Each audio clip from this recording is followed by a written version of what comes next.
Soul.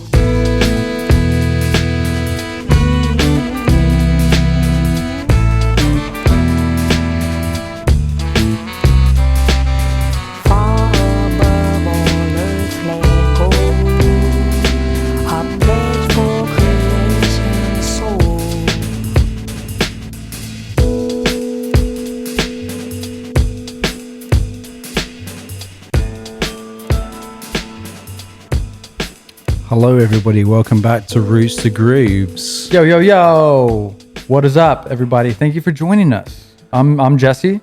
I'm Jay. And that makes this Roots to Grooves. Yes. I miss the old days when, I guess I'm getting out of sync here, but I was going to say the old days when we had the therapist who lived next door. But we're in a new building. New building, new studio. We're still setting it up, but I think we've got a kind of fairly good setup for this episode, at least. Yeah. Looking good on the cameras. So welcome everybody to the new Signl Radio Studios. Got a behind the scenes camera. I might cut to that right now. What's up? So you can see all the craziness in here. But yeah. We're gonna announce that after we discussed who we're talking about today, because I know everyone's anxious about it. And I'm getting out of order, but we're talking about Bonobo. Nobody knows. I know our intro host pronounced it wrong. I think a little bit. I think she said Bonobo, which is, I don't know, depends how you say it, but I've always pronounced it Bonobo. Mm-hmm. I think it's the normal quote unquote for those not on video today. I'm doing air quotes. How you would normally say bonobo. Yeah. But we all know, or many of us know, bonobo is a type of monkey, I believe. Yeah, if you search Google, you'll find information about monkeys first, and this artist that we're talking about secondary, aka Simon Green, is his original name. Simon Green, yeah, born March 30th, Yeah. 1976, I believe, Yeah, if I remember correctly. UK producer, I would say he's a multi-instrumentalist as well because he plays bass guitar a lot. Yeah. Does a lot of keys and everything on his recordings. and Yeah, stuff so like he that, so. he does, it's electronic music in general. Yeah, It's electronic, it's down tempo, described as new jazz, trip hop, yeah, world music. yeah, It's super chill, electronic. He started with a lot of sample-based material, and through his discography moved to more live instrumentation. Yeah. And even recording his own, field samples Yeah. out in the world, yeah. and incorporating all of these different ideas, and it's super great, super chill. Yeah, yeah. I wasn't super familiar with until I did a lot of research on this. I think I heard about Bonobo from From me or from somewhere else? I or- think maybe from somewhere else. Okay, yeah. I'm not sure. I can't remember. It's hard to say on each of these episodes. Like, where did you hear this first? Yeah, yeah. So it might have been from Jay. Was this your pick? It was my pick, yeah, Was it originally. I almost thought it was my pick. I can't. We've who done so knows? many episodes, it's a blur. It's just a blur. But whoever, I'm glad we're talking about Bonobo today. Yeah, yeah. And I was super happy researching this guy, Simon Green, because Yeah. all his stuff is great. He's a pretty extensive discography, and we were discussing before we hit record that he dropped something in 2000, Yeah, yeah. the year 2000, his first EP, Yeah. and that seems very early Yeah. from when this guy came into my consciousness like 2015 or so. Right. Yeah. So yeah. he's been doing this for a while, and he's committed to it, and he's killing it. Yeah. Yeah, I mean, he started back out in the late 90s, and but I think for most people it was probably 2013 or maybe 2010. Black Sounds was an album that started hitting people, and then his most recent album, Migration, which was really well received. But yeah, I think, for me, like, I'd known about him for a long time, but it was actually when I was in the US and I was commuting from Seattle to Bellevue every day to do some work over there. And I kind of downloaded his album, Black Sands, and I was just like listening to that. That was like back in the day where I used to be a little bit more obsessive about albums, and I would kind of just like listen to the same thing over and over again. Yeah, just get real into it. Yeah, and so Black Sands was that album for me that I was literally like every day on my commute, not really in the morning, but like on the way back kind of thing, like in the evenings. Right. I'd be listening to that. Well, I think for a lot of people, Black Sands was a kind of coming of age album. Yeah, yeah. As far as Bonobo as an artist. Yeah. Because he's been doing a lot of really great stuff before then. Yeah. Released Days to Come in 2006. Yeah. Dial M for Monkey 2003, and we'll talk about these. Animal Magic in 2000. Yeah. And also his first Terrapin EP in the year 2000, along with a bunch of other singles. Yeah. So I mean, yeah, this guy's he's productive. Yeah. He knows what he wants to do. He's like a solo guy. He's working by himself. Yeah. Primarily. Yeah. For his project. He DJs. Yeah. And then he's been working some more live instrumentation, especially after like 2010. I think he started touring with more live instrumentation, a live band. Yeah. I think he usually plays bass Yeah. on his, as far as the live band goes when he performs. Yeah, so when the live stuff happens, he's triggering samples, but he's also playing bass guitars. It's like his instrument of choice. Yeah. I'm a fan of bass players, Jay. Yeah, you are. That's how we met. That's how we met. And you were playing bass, I was playing drums. Rhythm section, baby. Rhythm section, yeah. There you go. Yeah. And now we're the roots. basis. Yeah. It's the roots. Yeah. Is that what you said? Exactly. Yes. You are the root to my groove. You're the groove to my roots. Oh, I love the love here. There's so much Yeah. love here on Roots to Grooves. Thank you for joining us, everybody. Yeah. If you're just tuning in, we're talking about Bonobo. He's from the UK, like you said, right? Is that right? But he's based out of LA now. Yeah, he's moved around quite a lot. We can talk about his early years. So Well, let's get into it. he spent a lot of time in Brighton, which is like a seaside town in the UK. And I think that's where he was originally from. I think he was from another part of the UK, but he spent a lot of his like teenage years in Brighton, like some summers kind of thing. He was a skater kid. He used to listen to like Dead Kennedys and that sort of like kind of punk music stuff. kind of thing.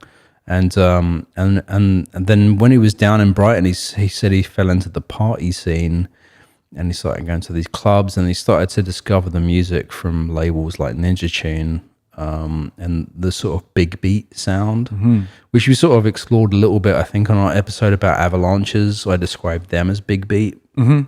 And some of the other artists that came to mind when I talk about a big beat are like Chemical Brothers, Ray and Christian's another duo kind of thing. Avalanches, I think, is in that. How would you describe big beat? If you had to describe the music, a solid track that's essentially it's like sample based music, but it has this like driving break beat, you know, and and that's what's driving it, like the big beat, like the driving break beat kind of sound.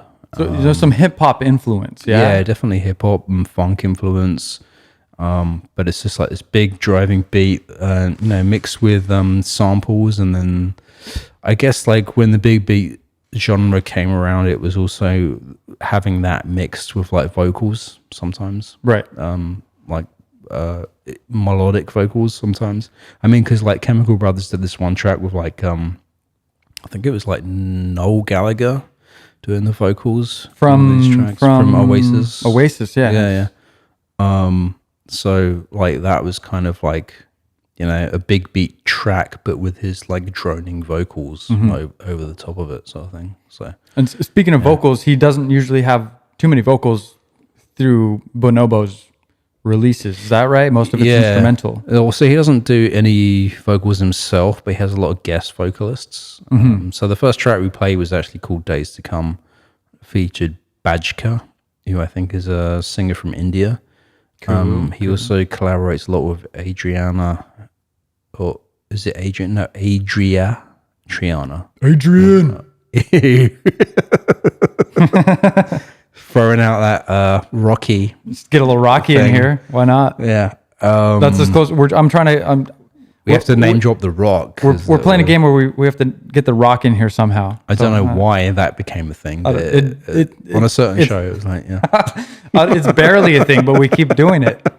The listeners have no idea. The viewers have no idea. Yeah, we're just having a good, fun conversation. That's what we like to do here. Yeah. So I mean, yeah. So he also has another name that maybe people might have heard. I always say it wrong, so I have to look at the word Barakes.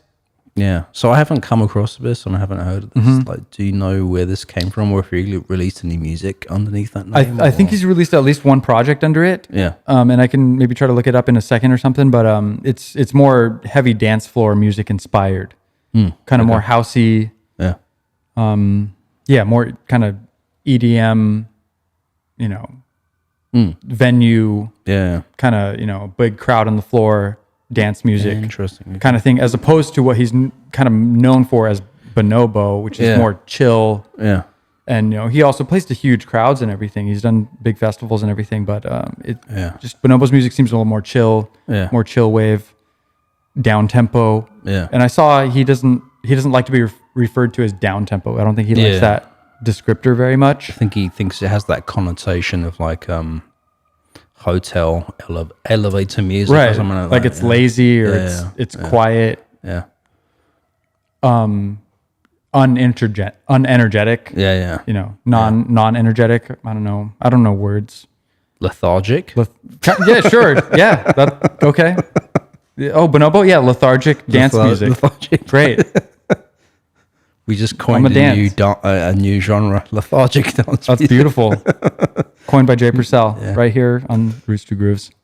But yeah, so he was in, like, as a teenager, skater kid, and he fell into that party scene. So we sort of digressed a little bit because he's listening to big beat and stuff, and which is a crazy thing to come across in party scene in Brighton, because I guess that is the place actually. I know, like, Fatboy Slim is based in Brighton. That's where he lived and stuff like that. Oh, I didn't know. Yeah, and there's like a few record labels. I always thought he was American. No, yeah, no, totally British. Love it. Beautiful. I mean, well, you might be, because he had some big, crazy music videos. Christopher Walken was in a Fatboy Slim music video. Nice. So, Pretending to Fly, he was just floating around a room. It was actually a really good music video. That's cool. Yeah, so like he said it like really changed his outlook on music after becoming involved in that scene and listening to that sort of music, this sort of trip hop, big beat stuff. And that's what really inspired him to actually want to create music himself, is to get samplers and to start making sample-based music. So we've done an episode on DJ Shadow, Avalanches. Those are probably the two most heaviest artists we've covered that really delved into like sample-based production. Adrian Young said he did that as well, but the music that Adrian Young has released has not been sample-based music. He kind of moved away from that. Yeah, so even before he started releasing stuff, he was moved away from it. But, you know, DJ Shadow, heavily sample-based music. 100%. Like 100%, yeah, and Avalanche is 100% as well. Yeah, they had Avalanches, just real quick. I mean, they had like 3,500 samples on one song or something, or on one album. Yeah. I mean, just insane. Yeah. I mean, it's super interesting. You can rewind, viewers and listeners, to that episode, because it was interesting how those were fun discussions. They pieced those like albums and songs together. Yeah. But, so Bonobo started in that same way, and like his first releases were done in that way, like with that sample-based approach. Just all, you know, I mean, when we talk about sample-based approach, it's basically like not creating anything original yourself, just all sounds, gathered sounds. Which, to be clear, is creating something it's a collage. We all agree on, and much of the music industry. Just not live instrumentation. So you're basically finding sounds from, and it could be from anywhere, not just vinyl, but it could be from field recordings, or it could be from like, you know, tapes, record, like any type of sound that you're like gathering and collecting and sequencing and producing music. Yeah, and I mean, while we're on the subject of sampling, Bonobo, from my reading, he's used things like I think a tumble dryer. Yeah. I think a sound of a boat engine as like a bass line or something, which, you know, sounds whack.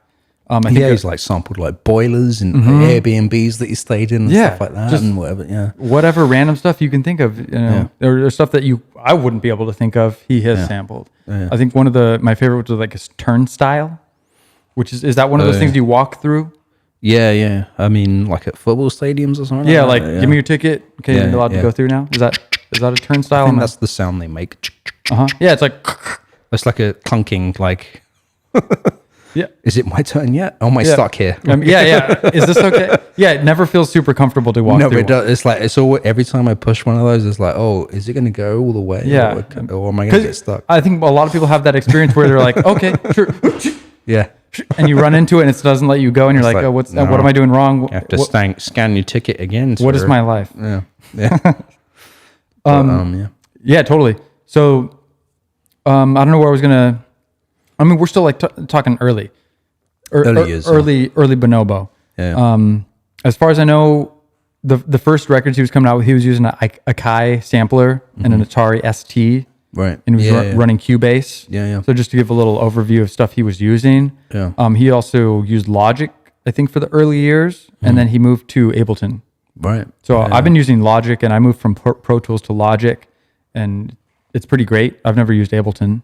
You moved from Pro Tools? That was the first DAW I was introduced to from my dad, because he used Pro Tools, and I think that's pretty great. It seems like something that a lot of people use, for analog recording, like live recording. Pro Tools? Yeah, recording instruments, and then getting in and mixing it and stuff. And then back in the day for me, like when I first started getting into like digital recording, Pro Tools was like the leading thing. Yeah, it was like the mecca kind of thing, but it always used to be really expensive. It was the industry standard at one point, like top industry standard, and it's since kind of other DAWs have been moving up into that level. Yeah, is what I see. Yeah, so my experience was like Pro Tools is like the Don One kind of thing. I don't even know what I'm saying I when love I say it. that, but Yeah. I mean, it's good. and then it used to be like Logic, but it was before Apple bought Logic. So Logic used to be, I probably said this in another episode, used to be from this German company called eMagic. So it used to be eMagic Logic, and that's what we used to run back in the studio in the UK like 20 years ago, and it was on PC, and it was the level down from Pro Tools because it did the same shit, but it was like way cheaper. Yeah. Yeah, so digressing on that, but yeah. Sure. Yeah. That's what we're here to do, is digress Yeah. as much as possible while staying in the heart of what our discussion is about. There you go. Or at least we try to anyway. Yeah. Yeah. So, yeah, I mean, so, you know, he's growing up. He's starting to do some stuff. Yeah. Should we play a track off his album Animal Magic? Well, actually, should we play? I think what I have lined up here is his very first release, the Scuba EP, which according to Discogs came out in 1999.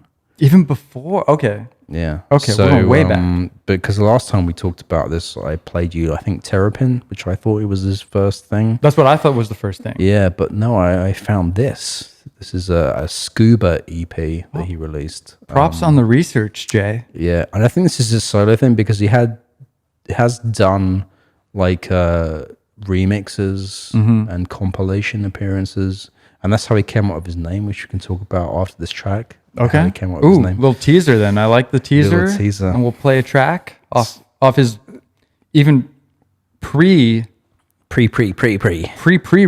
Yeah. This is when Bonobo, aka Simon Green, was just all immersed in the sample world, sampling other things, and he came out with Scuba EP. And this wasn't released under Bonobo though? It was released on Bonobo, yeah. Oh, it's not on Spotify? I didn't see it. No, it's not on Spotify. Okay. I'm playing this off of YouTube right now. Ooh. So deep cuts. Deep cuts I love it. right now. That's what we're here for. I'm here for it.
There you go. That was Bonobo off the Scuba EP from 1999. I think a lot Tonight, I'll be eating a calzone from Doughballs in Aurora. Yeah, thanks. Now a word from our sponsor. That was a Wayne's World reboot playing off of YouTube right there. Nice. Yeah, I believe those like record crackles you heard weren't actually on the sample or on the record. It was literally someone had uploaded that vinyl release to YouTube. Very cool. That's the Very only cool. place to hear it right now. Yeah, I mean, so that's like a little exclusive look. Yeah. That's something that's not even released on Spotify, which you would assume most big artists releasing everything on Spotify these days. Yeah, I guess like the older catalog of a lot of artists is not like, out there. So it's like sometimes we have to dig a little bit deeper. Sometimes they release things on Bandcamp. Right. I know like one artist I think did that we covered, Jazzanova. Their very first releases is not on streaming platforms, but it is on their Bandcamp, and you can go back and listen to that sort of thing. Nice. So yeah, It's kind of cool. Yeah. It's kind of cool. Makes it a little more special. Yeah. Interesting to see, it's 2021 and a lot of artists still aren't releasing all of their stuff on the big labels like Apple or Spotify. And they're still keeping some of their, I don't know, for whatever reason. Do you think you didn't want to release it? Or it could be a range of reasons. Could have been rights issues, copyright stuff, like, especially if you're sampling other people's stuff. Yeah, I couldn't get the samples cleared or, whatnot. Yeah. That's fair. That's cool. I mean, it sounds like a good track. So you can see how chill his music is. Yeah. It's not too far dynamic. And I don't want to say it's not dynamic in a bad way, but it's kind of not dynamic in a good way where it's like a trancey.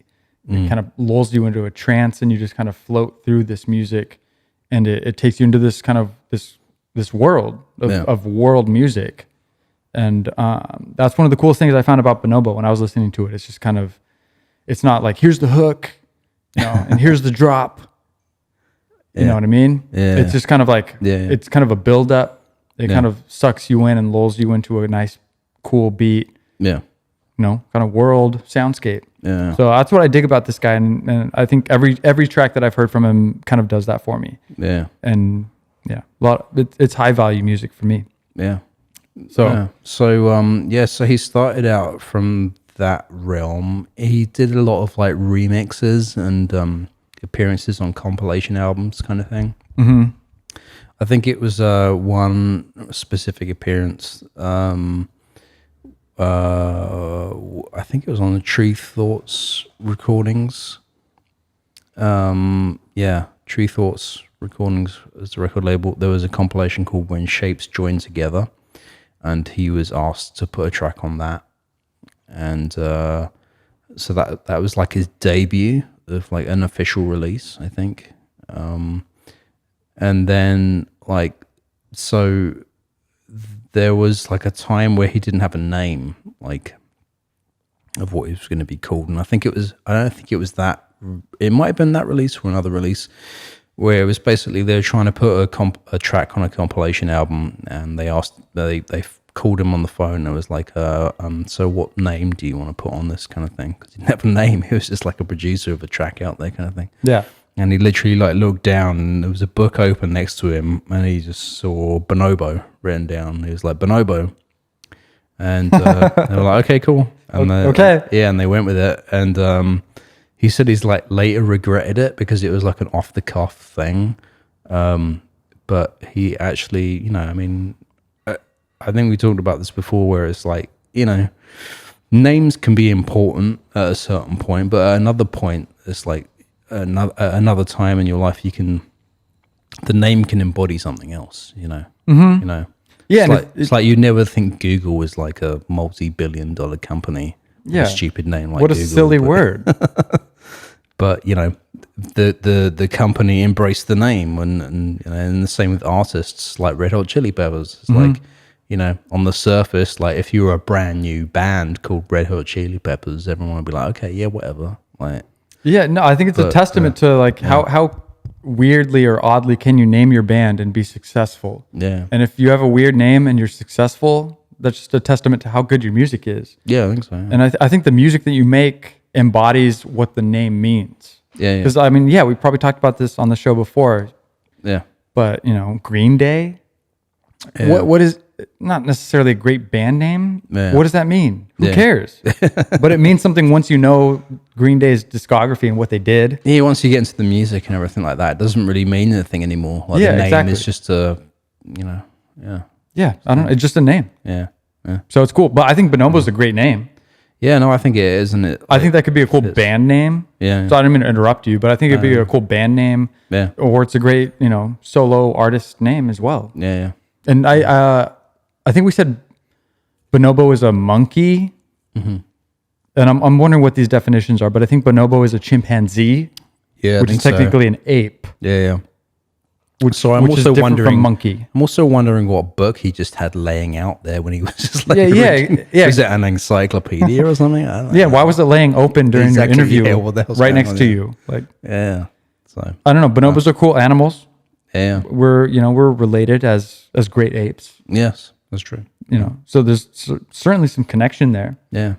And I think in a roundabout way, it kind of fits the music he's doing, because a lot of the music he's doing is very I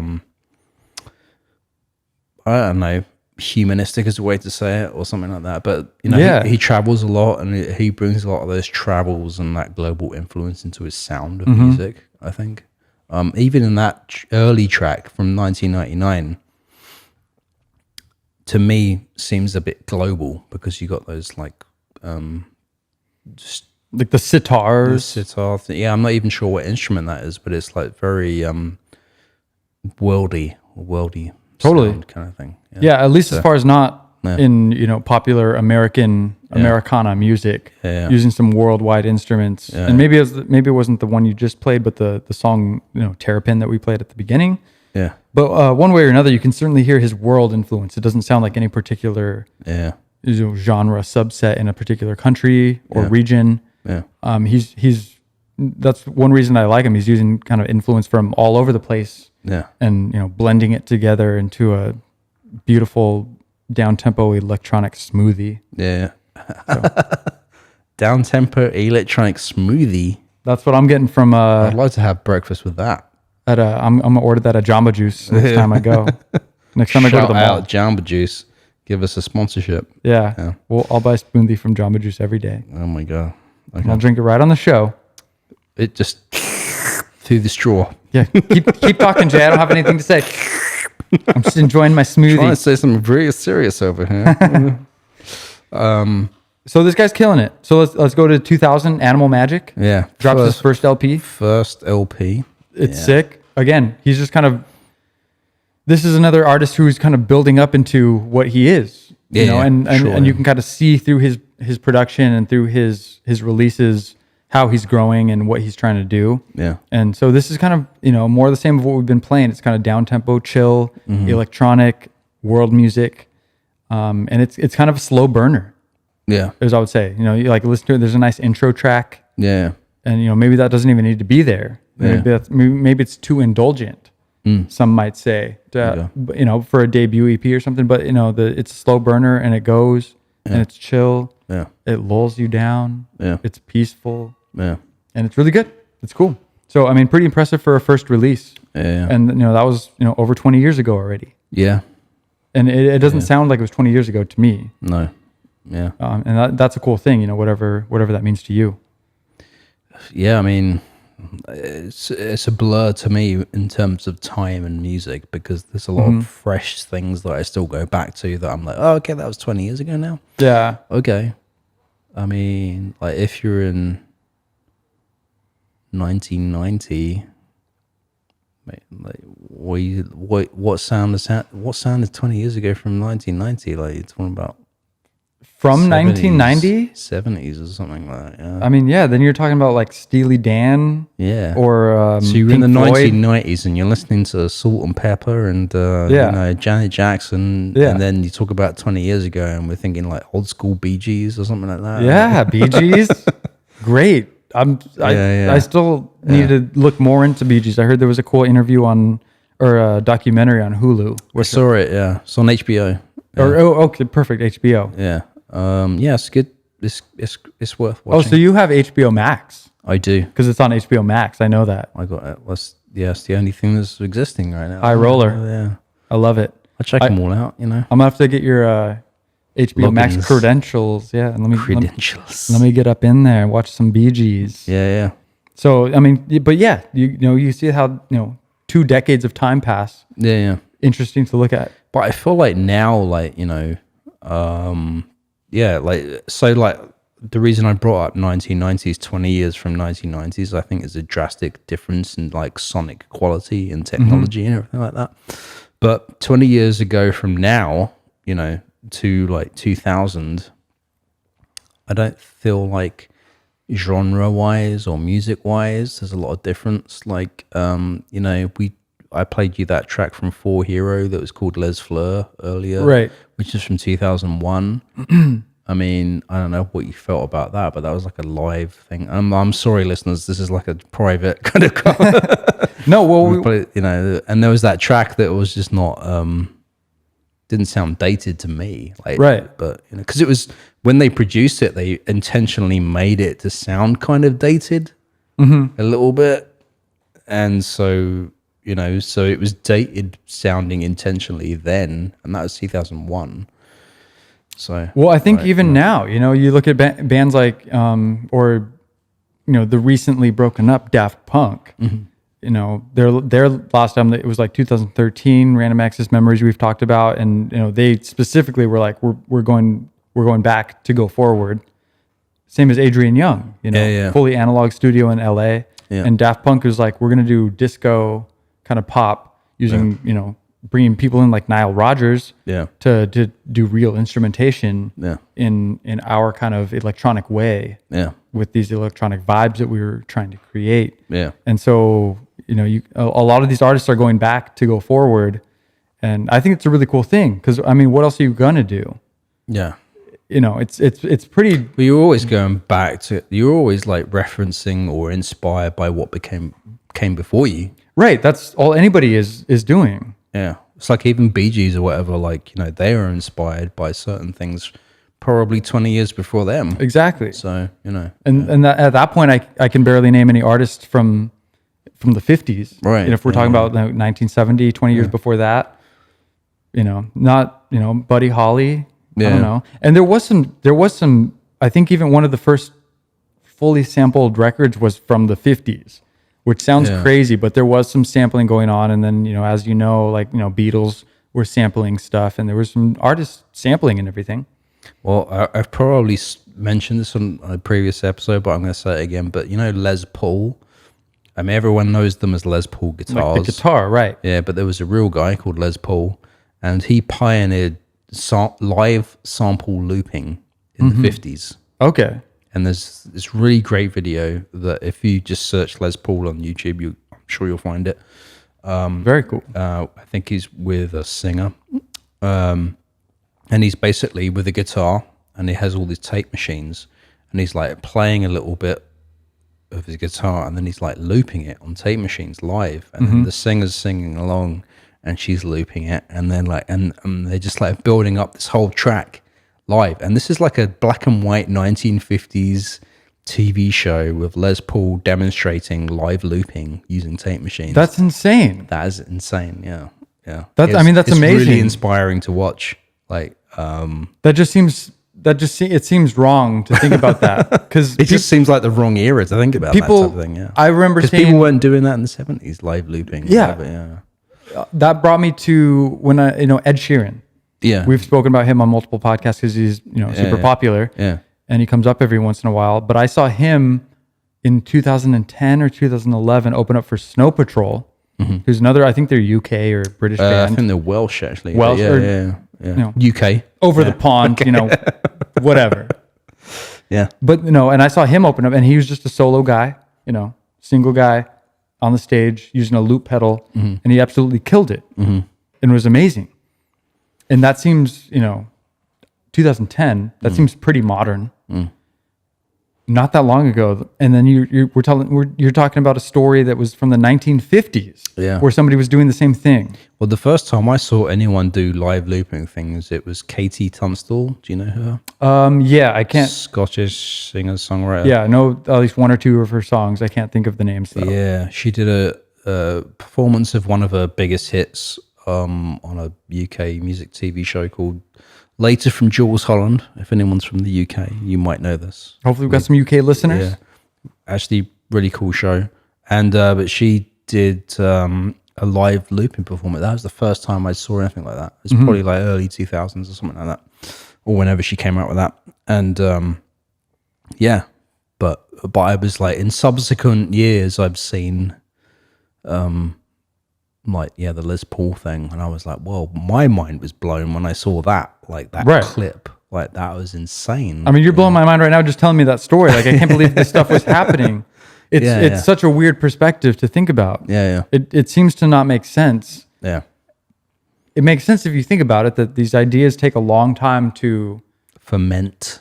ferment and come into themselves, and for people to recognize what's possible, Yeah. for people to get the equipment to do what they now know is possible. Yeah. What a beautiful story about technology and what people have access to, you know? But we went off on a tangent because this show is about bonobo. Yeah, we're talking about bonobo, the chimpanzee species that first originated in Africa. I'm just kidding. Wildlife documentary Yes. version of. I'm series. David Attenborough. We're talking about the human species from roots to grooves. Yeah, from the roots, from when the we earliest were. beginnings.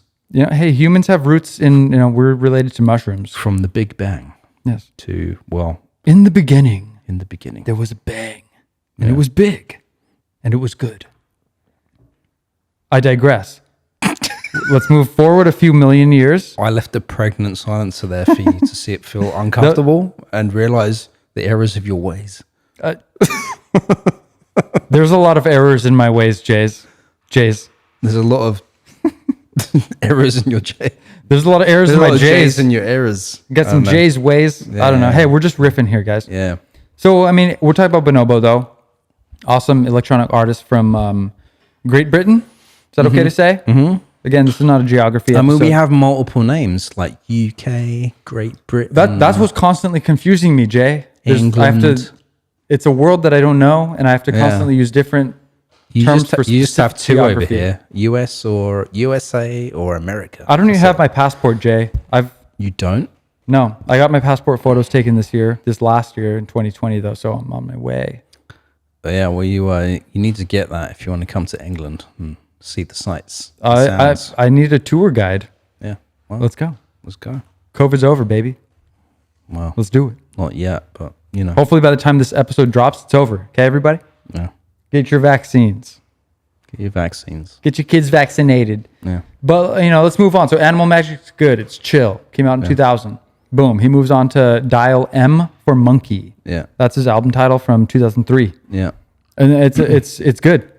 Yeah. I always struggle on these episodes to be like just describing something that's very similar that an artist did beforehand. Mm-hmm. And so it's hard to come up with a bunch of descriptors for what's different about it. But it's like it's the same, but it's different, and it's a little bit better. And you can feel he's growing. Mm-hmm. And I mean that's most of what I got to say about it. Yeah. And it doesn't sound super engaging. Well, yeah, his first, Animal Magic and Darling for Monkey came from the very same sort of sample-based culture, way of making music, I feel like. Even if he didn't, I think he might have, put some original instrumentation into some of those tracks on both of those albums. But, but I think, his EPs, his remixing stuff, and those first two albums came from that culture. And it wasn't really until Days to Come, 2016, until that shift occurred, I think, Right. in his sound kind of thing. So, so I feel like, for the listeners out there, I did play Days to Come, which is from his 2006 album. And then we just played his very first thing from the Scuba EP, which gives you, I think the Scuba EP gives you a sense maybe of his older sounding kind of sample-based things. Sure. So, yeah, yeah, as an example, I think that the last thing I played was like pretty much typical of like his sound from that era, from 2003, Yeah. sorry, 2000s, 2006 even. Yeah, Like, no, but yeah, I'm saying the same thing. Like he's just kind of finding his zone. Oops, I'm getting tangled up over here. But yeah, he's finding his zone. He's finding what he's you can feel this. Like looking in hindsight, he's figuring out what he wants to do and how he wants to do it and what elements he wants to incorporate in the stuff that he releases. Yeah. And that's kind of the first 3 albums. Yeah. So we can go from Dial M for Monkey 2003 to, like you said, Days to Come 2006. And I kind of, in my, head loop all those 3 together in kind of a package. You do? Okay. Yeah. And maybe that's wrong. Maybe somebody can point me in the right direction. Again, I always want people to email us and be like, tell me something new. Yeah. Describe something maybe I'm not understanding, because we're here to learn on Roots to Grooves. We're here to teach what we know, and we're here to learn what we don't know. And but yeah, all those 3 albums kind of are like a three-peat successfully. Did you say three-peat? I've never heard that before. You never heard three-peat? I like that. Is that a new thing? Did you just come up with that? No, I wish I came up with that, but I think I've heard that a A lot. three-peat. How do you use that? Use that in a sentence. You just used it in a sentence, but remind me. like the Chicago Bulls won 3 championships in a row in a three-peat. Okay. In the 90s. Okay. Is it usually used in a sports terminology, or is it like? I guess. Okay. Maybe I'm completely wrong, but when somebody questions what I'm saying, I kind of like rethink my whole life.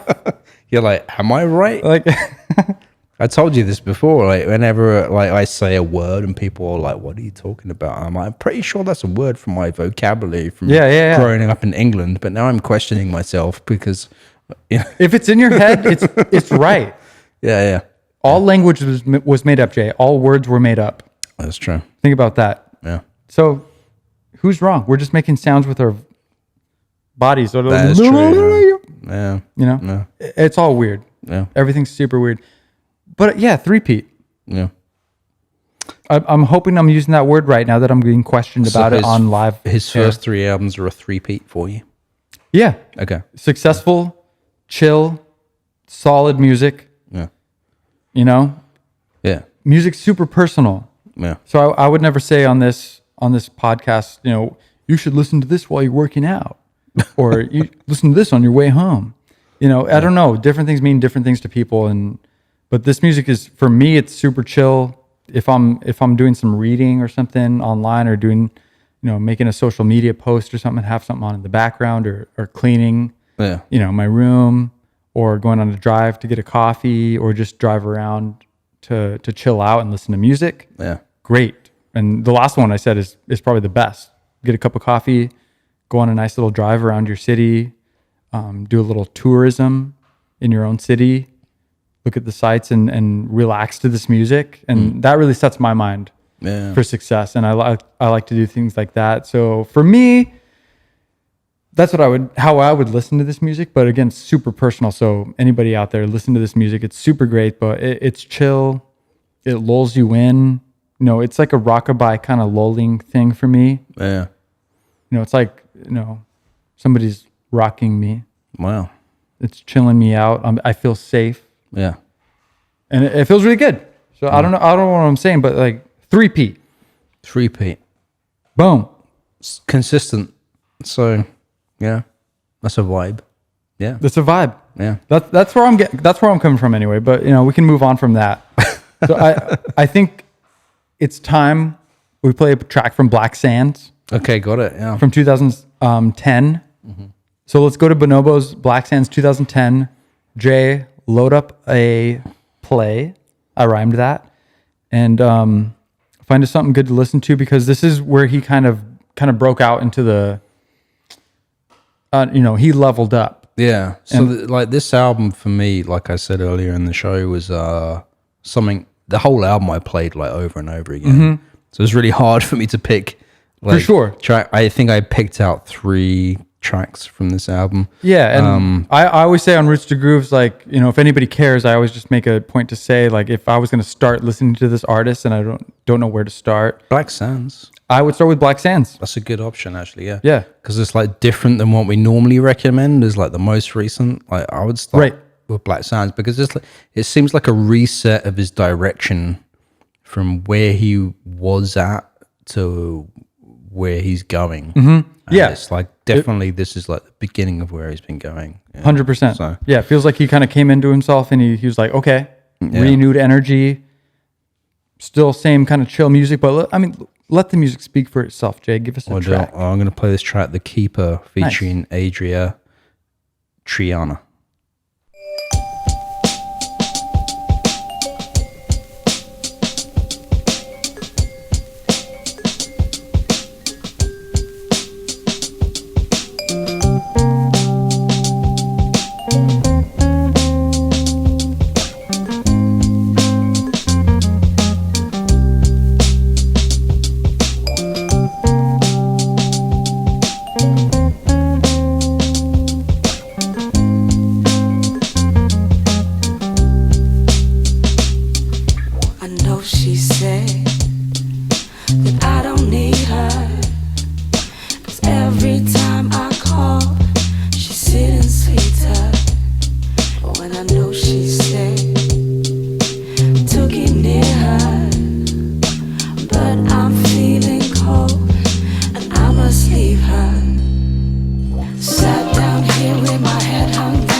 That's The Keeper by Bonobo featuring Andreya, Triana.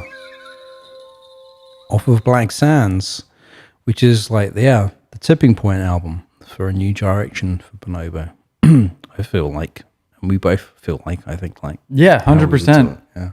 And one of the things I think is cool is off this 2013 release is the album cover, because the artwork on the album cover. Yeah. I think it kind of reflects the music. Yeah. It's a nice, I don't know how to describe it.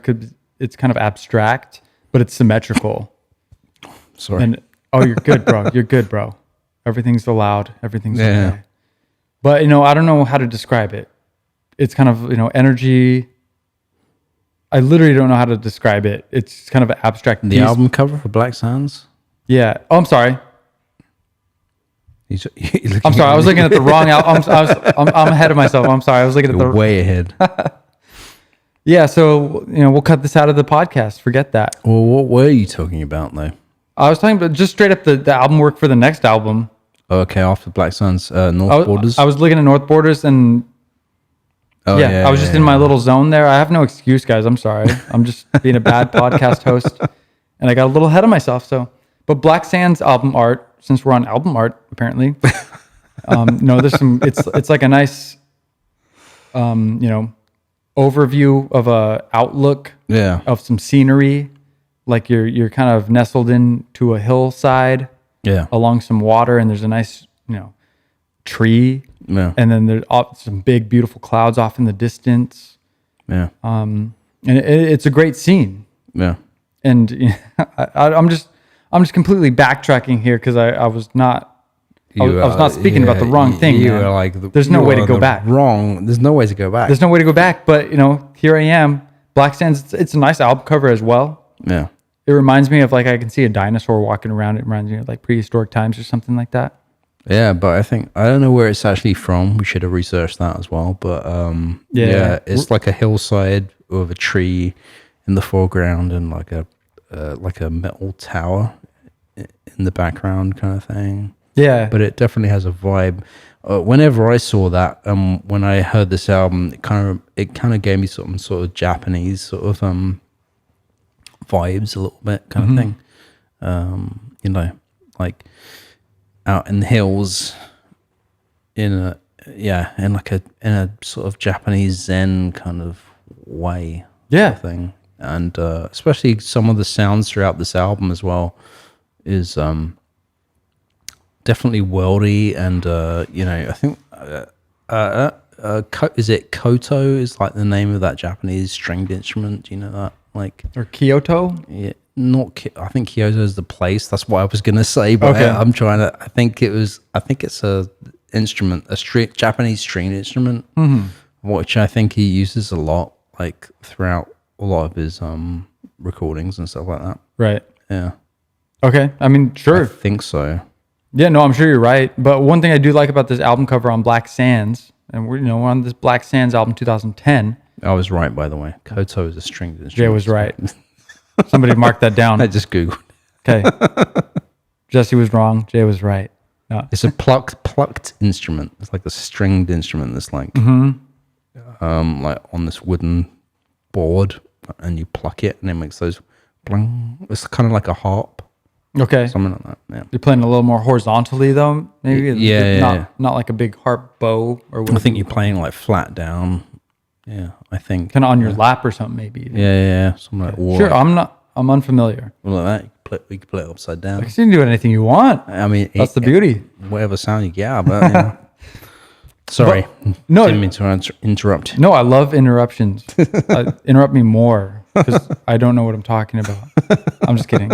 But I do. One thing I like about that album art, real quick before we move on, is how it is a beautiful scenery, picture.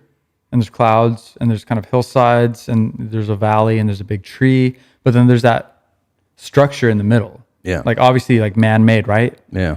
And I think that's kind of cool because that feels very much like Bonobo's music. Yeah. He's using world music, and he's using the influence of the world, of the experiences he has around him.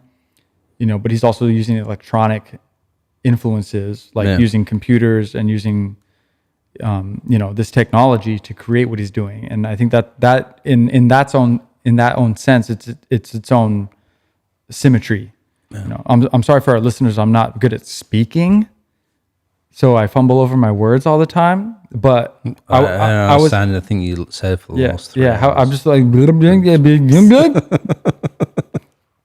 but as opposed to what I was saying on the next album cover, which is symmetrical and abstract, which we'll talk about in a second.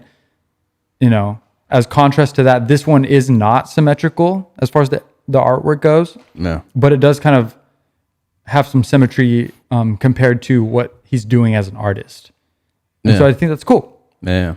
And maybe I hope that's not too far of a reach, just trying to fix what I'm saying here live. But but no. I do believe that, and it does look cool. The image is generally, it gives me prehistoric vibes. And then there's a lot of dynamic between the man-made structure in the middle. So I think it's cool. But anyway, Black Sands, that's where I'd start with Bonobo. Give this album a listen. It's super good. It's super chill. And we'll move on from there. Yeah. So after that, 2010 is when Black Sands came out. And then North Borders in 2013. Yeah. So I think in between those times he was touring. Yeah. He's been pretty productive as far as touring all over the world. He's played big... I especially after 2010, he was doing a lot of big shows. Yeah. Glastonbury, Coachella, I believe. Yeah. And, a lot of huge events. Yeah. So he's killing it, and he's making a name for himself, and he's gaining, critical acclaim. Yeah. And everything's going really well for him. And so 2013, he releases The North Borders. Yeah. Which, is another great album. And I think he's coming into himself and he's learning who he is. More live instrumentation, some really cool vocalists on this album. Mm-hmm. And then this is what I was originally speaking to on the album artwork for The North Border, where it's kind of abstract and it's symmetrical, kind of some aqua and blue-green colors. And you just got to look for it, yourself. I know you have a phone if you're listening to this. Yeah, I'm almost positive you have a smartphone, so look it up if you like, and it looks pretty cool. But the music is really what this is about, obviously, and it's another solid album. I think he's growing, he's getting better. It's chill, it's chill wave, it's downbeat. Mm-hmm. Again, it lulls you in. These are the feelings that I get through all this guy's music. Yeah, there's not a lot of heavy climaxes and hooks, but it's very good at chilling you out. And kind of putting you helping you get into a meditative state. Yeah. And for that, I really respect it. Yeah. Yeah. I mean, on this album, you got Erykah Badu as well. Which is an amazing guest performance to have. That's one of the highlights for me. Yeah. Great. And I think it's definitely like it's building upon Black Sands, Mm-hmm. That's the best way to say it. He's through these albums, through his discography, he's building upon himself. Yeah. And you can kind of feel that, even though it's hard to articulate specifically what he's changed or what he did differently or, whatever the same. Mm-hmm. Like you said, I enjoy what you said. That's great. Yeah, it's definitely like gone from the sample-based culture to original stuff. And I think it's also like different from where he's been in the world. Mm-hmm. I believe, I might be wrong about this, but I think Black Sands, he was living in New York at that time. Mm-hmm. And he's moved around a lot. He's traveled a lot. He eventually settled in LA. I'm not sure if he was in LA for North Borders. Do you know? I thought he was. That's just off the top of my head, though. Yeah. Eventually, what we're hoping to do is have a third productionist in studio during these live recordings. Fact checking. Yeah, because there's a lot of facts, and we want to bring the best facts to the table for our listeners. Yeah. And we're doing our best to keep up with these artists and see exactly what they've done through their whole career. Yeah. So hey, I always say, hit us up on the email if you got some better facts than we do. If you can teach us something, I'm always happy to learn. Yeah. Hit us up. Bruce the Grooves at signalradio.com. Yeah, you know it. And we'll say that again at the end of the episode. Yeah. But, we're doing our best here. And this is another good album. Yeah. This is really good. And I think as far as the general population, critical acclaim, I think he built himself up on Black Sands, and then this album came out, and it was, it's still chill music in Bonobo style, but it's hard hitting as far as chill wave music goes. Yeah. And it's still good, Yeah. but it's better than Black Sands possibly. Could you say that? Yeah. I mean, like for me, Black Sands is a very unique album. Yeah. And I think, for me, the North Ball is built upon that same sonic landscape. So for me, it was an extension of it. And that's a good way to say it. An extension of what he's doing. It's not a copy. It's not a cop out. Like it's not a money grab. Like, I did something successful and I can do it again for money. Yeah. He's building on what he's doing, and there's more. Yeah. It's hard to speak just in words a lot of the finesse and the subtleties of these different albums. It's interesting because you bring that up about not catering for a specific sound on purpose or audience kind of thing.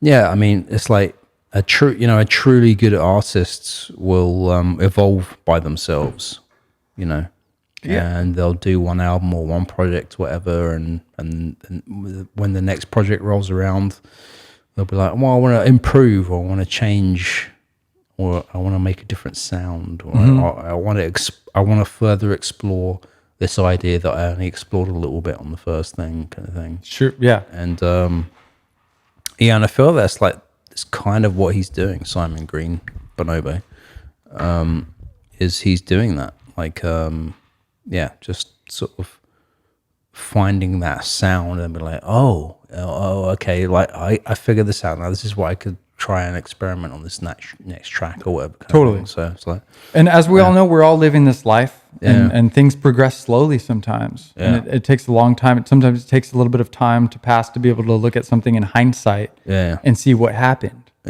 and then be able to articulate what you did, and how that affected people, and how it affected yourself. And we speak to that a lot.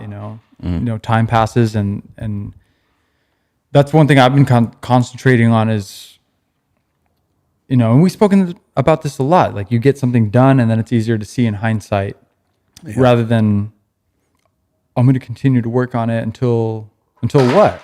Yeah, until nothing. Like, it'll never be released if you are such a perfectionist that you never want to release what you're working on.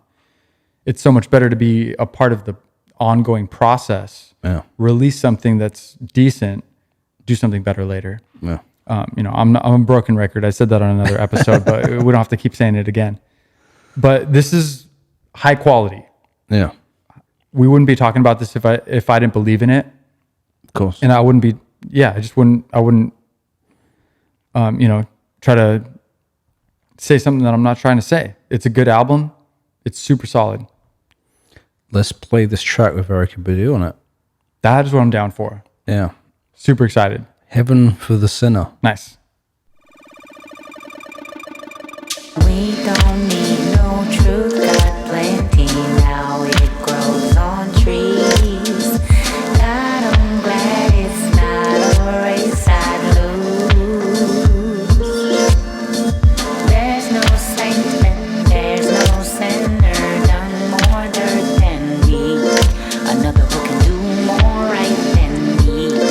I need to find a paradise for me. Where we wanna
So good.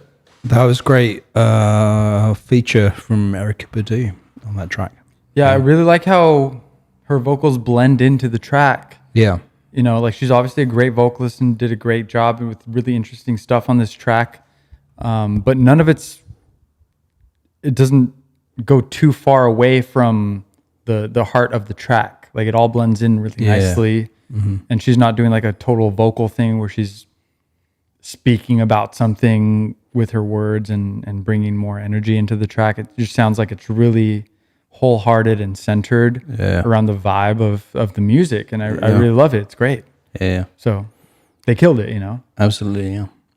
And one thing I wanted to sort of backtrack on a little bit is like, because he's been on Ninja Tune Records for a while, which is his label. And there's like a story about how he got signed to Ninja Tunes as well. He was collaborating a lot with this guy called Amon Tobin, who's an Italian producer that has released a ton of albums by himself. And he, like back in the day, like Simon Green, aka Bonobo, was collaborating with Amon Tobin at his house, just like you just go over to his house and make music. Yeah, casual. And he did a remix of a track, an Amon Tobin track, and a specific intention with that remix was to get noticed by Ninja Tune, to get signed, kind of thing.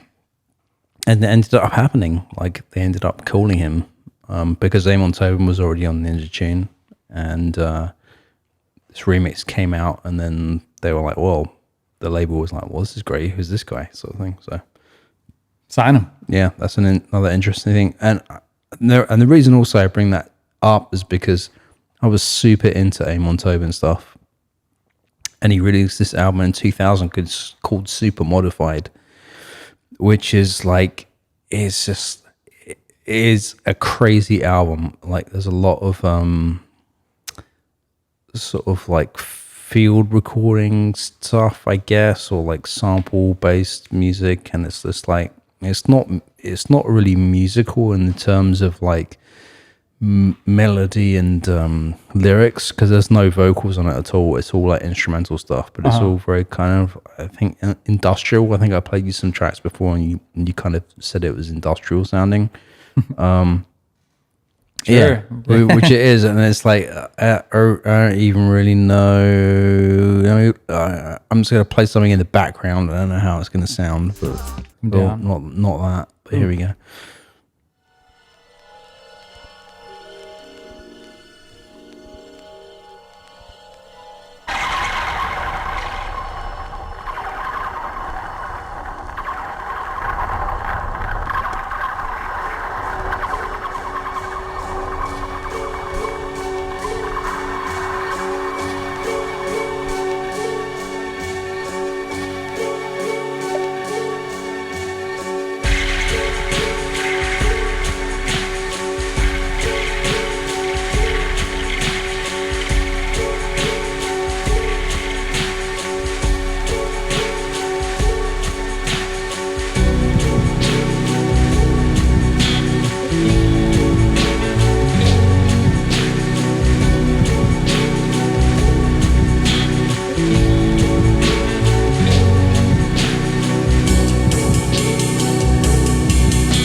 Kind of a tame Amon Tobin track. Sometimes he goes a bit very crazy.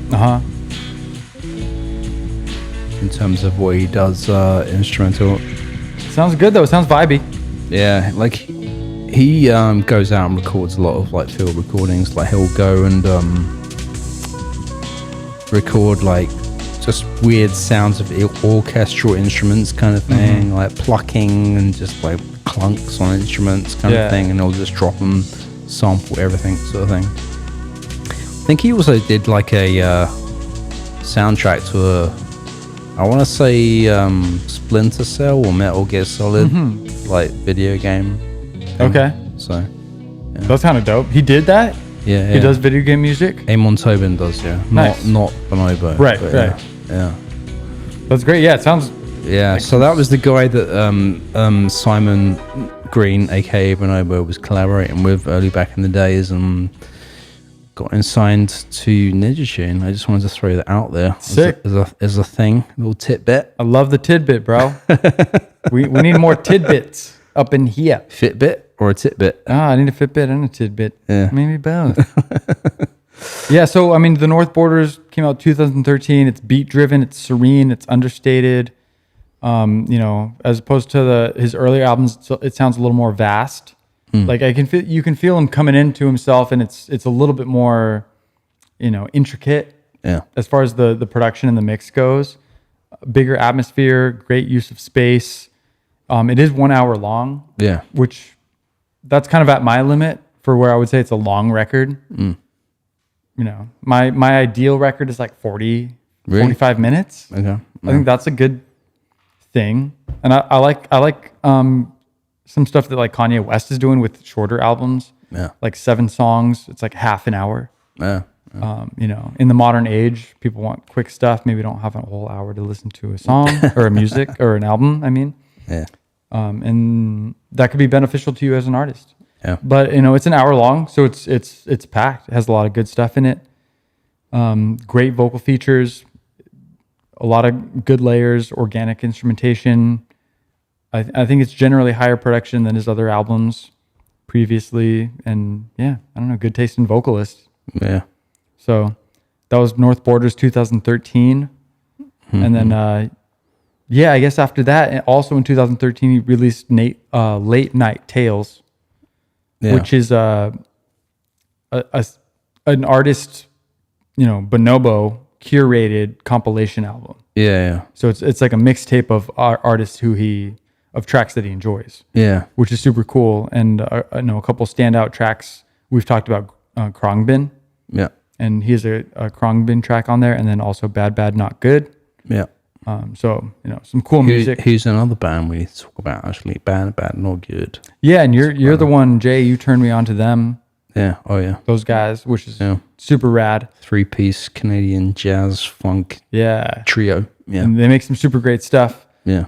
So, and you know, Late Night Tales, just a cool testament to this guy's. You know, it's a little insight to what he's listening to, you know, and what he's about. Yeah. At least as far as 2013 goes, you know, that Yeah. these are the artists that were on his mind. Yeah. You know, so super cool. I mean, it's definitely worth listening to. You know, I mean, I think it's dope. It's cool. Yeah. After that, there was Migration 2017. Yeah, If you want to jump straight to that, and Yeah. I almost feel like that's his most well-received, critically acclaimed album to date. I think it's pretty big deal for him. Yeah. Right. Like, you know, he toured heavily with it, and there was also, I think, this little bit of anticipation that built up from his last album to this one, sort of thing. So he was kind of riding off some coattails a little bit of his previous album. Yeah, North which Borders. is which is what you should be able to do. Yeah, you yeah. know, gain a following, gain some followers, release something else, Yeah. and you know, share the music, share the love. Yeah. And so he's at this point, he's kind of reaping his own benefits of stuff that he's been working on for 2 decades. Yeah. Essentially. Yeah, I mean, at this point, it's crazy. Yeah. Yeah. 2017, he's been in the game for a long time. Yeah, been quite consistent. Yeah. And you know, he deserves all the All the acclaim. Getting my dyslexia in track here. Yeah. Do you have this? No, maybe. Apparently. Well, yeah. I don't know. I need to talk to a doctor, maybe. We'll see. I was going to reference my mistake on an episode, but our episode got trashed, so it doesn't exist. Uh-oh. Which one? Pisces versus Pieces. Oh, yeah. Yeah. Pieces. We just trashed the whole episode, so it's gone. No. But here I am. Technical errors. I'm here to make mistakes on our episodes that go to the viewers. Yeah. To show my human flaws. I do my best to mess up as much as possible for everybody. You know, we're all equals and we're all human. Living this experience. But yeah, Migration is a great album. I think it's his, you know, best. Could you say that? It's very good. Yeah. There's some. I would say that. It has, overall best. Obviously, it's very personal for everybody who listens to each and every album, and everyone's going to receive it a little bit differently. But this has a little bit of his best stuff. It's just, I would say it's definitely polished, and like Black Sands, I think still to date is my favorite of his albums. Sure. But he's just getting better and honing his craft and the direction he's going in. Yeah, with this stuff. So, 100%. let's play a little bit of the lead track from Migration. I'm down. Called Migration. Boom. Let's do this. It's a big track, I think. I feel this is a big, epic track. So here we go.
Back. Hey, we are back on Roots to Grooves. That was a shame. I don't know why that cut out. That cut out a little bit, but we were listening to Migration off the album Migration by Bonobo.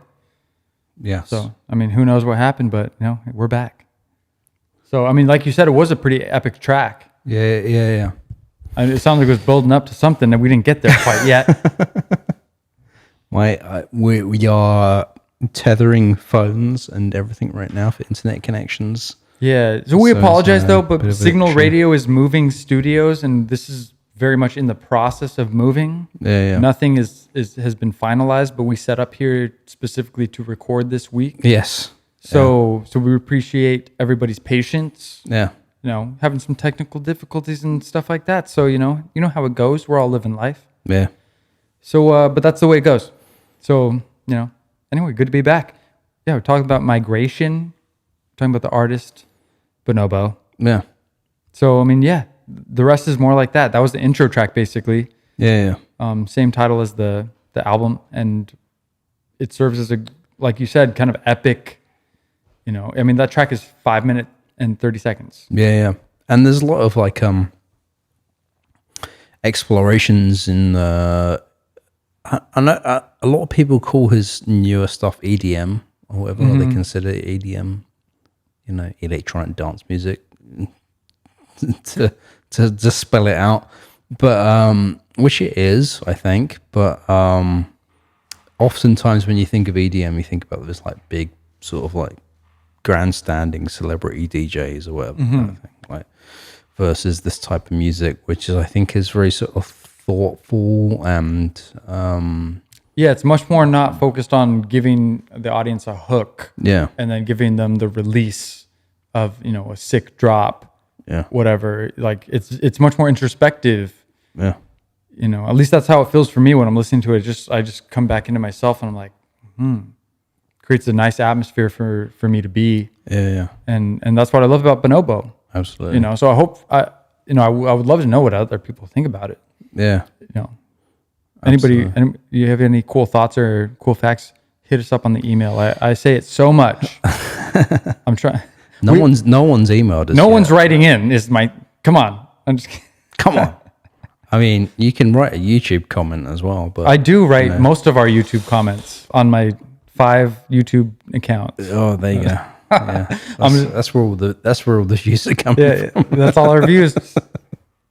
Nah. Yeah. But yeah, this is going to be on YouTube. So, I mean, maybe that's where you're watching it already. But if you're on Spotify and you want to see the video, check it out on YouTube. Yeah. So, I don't know. Back to migration. This is a fully fledged, awesome album. Yeah. And it's his most recent album. He's come into himself. He's realizing what he wants to do. He's realizing his production techniques and his, you know, the vibes he wants to put in and the vibes he wants to share with other people, you know, with his audience, whether it's online or in a live venue setting. Yeah. And it's very good. It's very well-rounded. And like I said before, I would start with Black Sands if you want to check out Bonobo. But Migration is also a very good album. Yeah. No, Migration is a great album, yeah. It was definitely, I mean, even if you just started listening to him then, I would say it's great. And then go back to Black Sands and explore those 3 albums, Black Sands, North Borders, and Migration.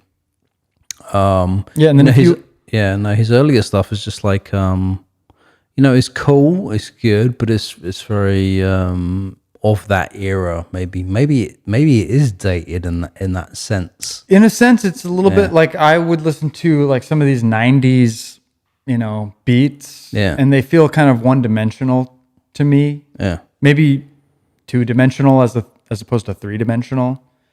Migration sounds 3-dimensional as opposed to some of his earlier stuff. Yeah, it's just there's another element to it. There's more, you know, I don't know, finesse and, you know, production technique to provide more depth into what's going on sonically. Yeah. And the soundscapes are just kind of bigger and more vivid. Yeah. Yeah. You know, that's what I'm getting. Yeah, that's the way to say it, I think. Yeah, for sure. Not that the early stuff is bad, but it's, you know, if you listen to a lot of successful artists making music through the years, you could say some of the, like, you know, listen to the Beatles, you know, Sgt. Pepper's or Revolver, and then listen to their first album, and you're going to be like, okay, it's good in a different way. Yeah. It's a little more simplistic earlier on, and they did different things later on, but both are valid. Yeah. So I don't mean to speak bad about either side of what this guy's doing, because it's all very good, and that's the reason we're talking about it here today on Rooster Grooves. So it kind of depends on what you're looking for. Music is an entirely personal thing. Yeah. And as I grow older, it's more and more personal. Yeah. And a lot of times I don't even care to show other people music that I really care about because I don't get the response that I'm necessarily looking for. Not that I want it, not that I need a response or I need to elicit a response. But people don't react to it the same way as you do, or something like that. Yeah, and like I'm not looking to share something so I can get benefit from sharing it, but I want to pass it on. And just it seems like it's such a personal thing. Sometimes too personal. Like it hurts me a little bit if somebody's not like, "Oh, this is dope." They're just like, "Thanks." Yeah. But when I put a lot of like, it takes a lot for me to show you this. Yeah. And they don't respond to that. It's like it's just so personal and nobody's doing anything wrong. It's fine. It's the same with everything there, right? Like even like a TV show or something like that you might like, and you're not sure if someone else would really dig it. Like, and you're kind of like, oh, what? I've like really enjoyed this, and it's like, and then you show it to someone, and they're like, oh yeah, that person's misogynist. I can't watch this show. And you're like, oh well, fuck. Yeah, well, that wasn't the point of why I showed it to you, though. That's like you're just singling on one little thing. That's not... You're just like focusing on this one tiny thing that's not part of the storyline or whatever. Yeah, and that feeling is entirely human and normal. I feel like a lot of people, when you're trying to share something about yourself, it's sometimes hard to do. It's easier to talk about the new movie coming out, or the new hot single on the radio, where or the weather. Something that everyone can relate to. Yeah. And when you share something super personal, it's like you're sharing a little bit of yourself. Yeah. Even though to somebody else, it just seems like you're saying, oh, listen to this album. Yeah. It's impersonal from that perspective. Yeah. It's all about perspective though. It's always good to share stuff. Yeah. Whether or not people care about it or not. Yeah. It's the only way to be a person. True. Yeah. Yeah. You know what I mean? I guess. If I'm making any sense, but that's just me anyway. If you're not making dollars, you're making sense. But here we are. Exactly. Yeah, totally. But we are here on Rooster Grooves, and we started this show because we want to share the stuff that we care about. Yeah. And we wouldn't have chosen this artist if we didn't care about them. Yeah, absolutely. Yeah. So, and that's what Rooster Grooves is, and we're here to learn and to grow with everybody else. And we care about this artist Bonobo, and we both dig him. Yeah. And that's what we're here talking about him. So give him a listen. That's his latest album. That's his latest release, Migration in 2017, which is, technically 4 years ago. Last full album, yeah. So it seems like this guy's due. You can expect something happening. It seems like he releases something every 3 or 4 years. Yeah. On average. So we have a couple of drops from 2019 as well, which one of them I might play out with tonight. Your Brick, I think, was in 2019. What is that? I think it's a single. Brick. Oh, from Bonobo? Yeah, from Bonobo. Oh, okay. I didn't realize. I'm on Spotify right now, and his latest release on Spotify at least is 2017. Yeah. Album-wise, yeah, but single-wise, I think he's like dropped a few remixes. Oh, no, you're right. I'm not in the single location on here. I don't know what I'm doing, guys. Couple of remixes and a single. And I think this is all him, Ibrick. That's just why I'm going to sort of line it up to play. Because I think it's all him and it's not a remix of anyone else's type of thing. And it's his most recent release. Okay. No, I'm sorry. As it appears. I'm just not even... I'm not even with it right now, but like Heartbreak, you said? Oh, and that's another one. I saw that on there. I think that's a remix. Who's that by? Tell that to the listeners. Well, because I just saw this Heartbreak by Carrie Chandler. Okay, yeah. Heartbreak, which I think is by Bonobo, but it's a Carrie Chandler remix. Okay, yeah. Under the who it's by section, it says Bonobo. Yeah. Totally Enormous Extinct Dinosaurs. Okay. And Carrie Chandler. Yeah. 2021. So. Well, there you go. There you go. But must be an official remix if it's showing up on his profile, though. But. Yeah, no, for sure. What's the track you're going to play for us, though? I'm excited to hear that. I think it's called Ibrick or Ibrick. And this is one of the latest things he's released, yeah? 2019. Yeah. And this is what we're going to play out on, yeah? I don't got anything else on this guy. I think so, yeah. That's where we're at. I think we hit the mark. I mean, this guy, it's chill, new jazz, down tempo, electronica, music. It's like a lullaby, it feels to me. Yeah. Most all his stuff, a lot of it's instrumental. It's really chill.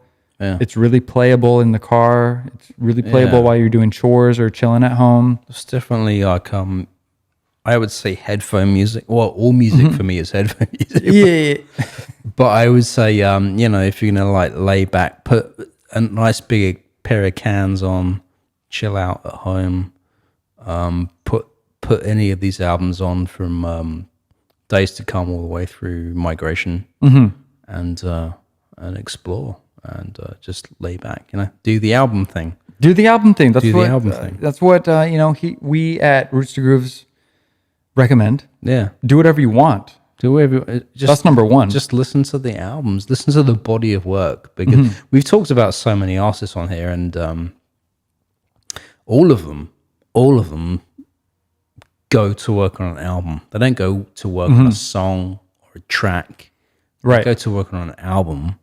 So I think you would be doing a disservice to an artist if you don't indulge in the album, the albums that they release. Yeah, and you can think about that, like if you meet somebody on the street or wherever, at school, in the coffee shop, and you get one interaction with them and they're just normal, pleasant, you don't have an extreme reaction to them. Yeah. Does that mean that's not an extreme person? You know, like they're a lame person because you didn't have a reaction to them off of one interaction, you know, based off of one interaction. You know, obviously they have a lot going on, I'm sure. A whole life and a whole lot of hurt and a whole lot of love.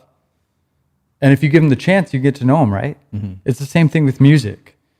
And I think we both agree, you know, me and Jay both agree on that. If you give the album a little bit more of a chance, you're going to get a lot more back from it. Yeah. You're gonna receive a lot from that. Yeah. You might miss something. There might be something in there that captures you, and you know, if you don't if you don't listen to the whole thing all the way through, then I'm sort of kind of like applying a different analogy to this, because I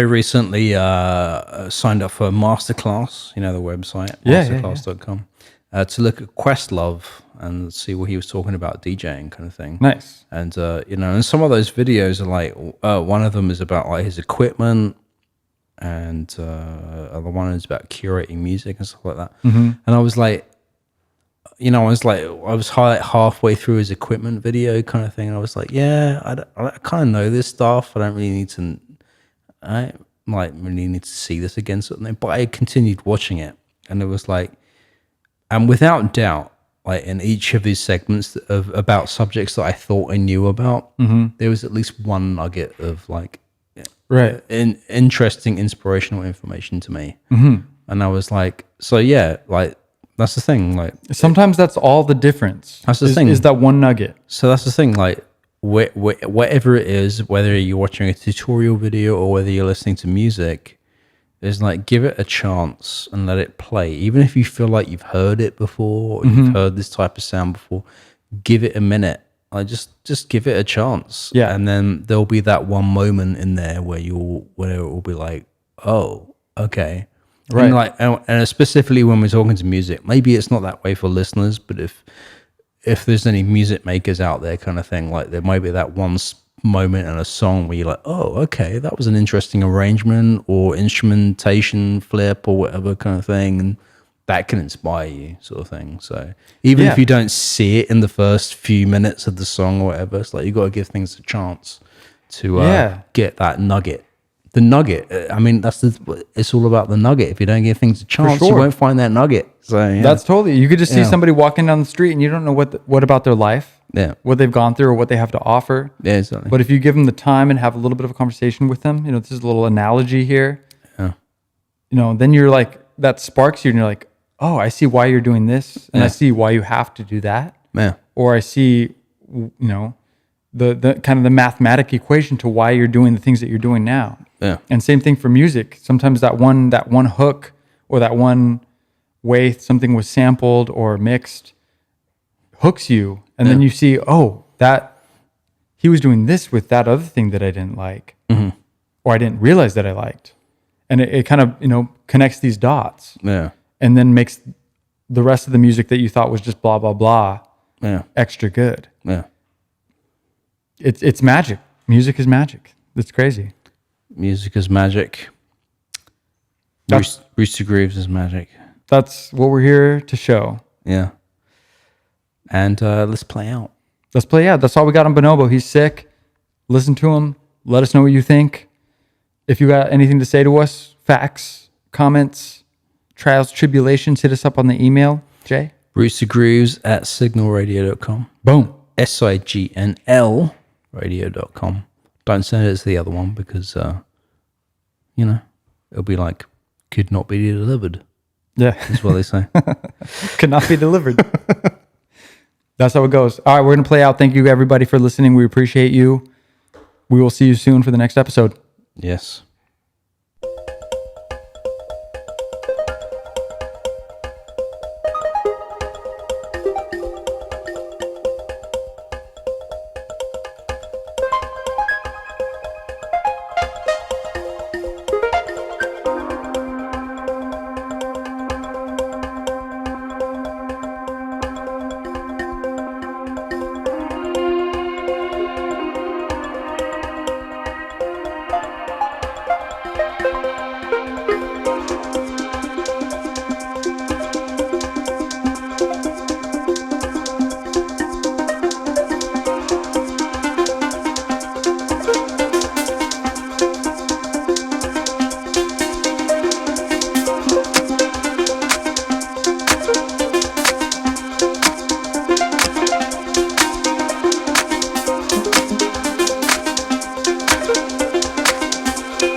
Roots to Grooves is a production of Signl Radio.